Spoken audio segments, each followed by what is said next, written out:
একটি আমের ওজন যদি হয় 2.5 থেকে 3 কেজি, আবার সেটি যদি হয় সুমিষ্ট এবং পাওয়া যায় মৌসুম শেষে। নাটোর থেকে হালিম খানের পাঠানো রিপোর্টে দেখুন বিস্তারিত। প্রথম দেখায় এটিকে ডাব বলে ভুল করতে পারেন কেউ কেউ। আসলে এটি নতুন জাতের একটি আম। নাটোর সদর উপজেলার আহমেদপুরে প্রায় 250 বিঘা জমির উপরে গড়ে তোলা কৃষি উদ্যোক্তা সেলিম রেজার এই হর্টিকালচার সেন্টারে রয়েছে দেশ বিদেশের প্রায় 150 প্রজাতির ফল। এর মধ্যে আমই রয়েছে 39 প্রজাতির। সম্প্রতি তার আমের তালিকায় যুক্ত হয়েছে 4টি বিশেষ প্রজাতির আম, যার একটিকে বিগ ম্যাঙ্গো বলা যায়। একটি আমের ওজন 2.5 থেকে 3 কেজি। আমটির নামকরণ করা হয়েছে নাস 1।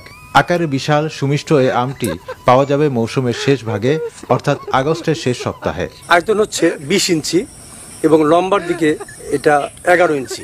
এই আমটার ওয়েট প্রায় 2.5 থেকে 3 কেজি এবং নাভি ভ্যারাইটি আরো অনেক পরে পাকবে।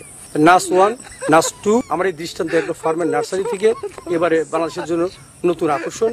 ব্যক্তি পর্যায়ে কৃষি উদ্যোক্তা থেকে শুরু করে অনেক শিক্ষার্থী আসেন এখানে হাতে কলমে শিখতে।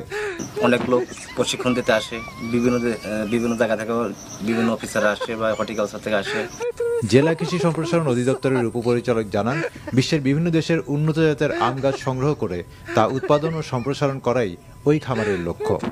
বিদেশি কিছু আম এখনো তার বাগানে আছে, যেটি এখনো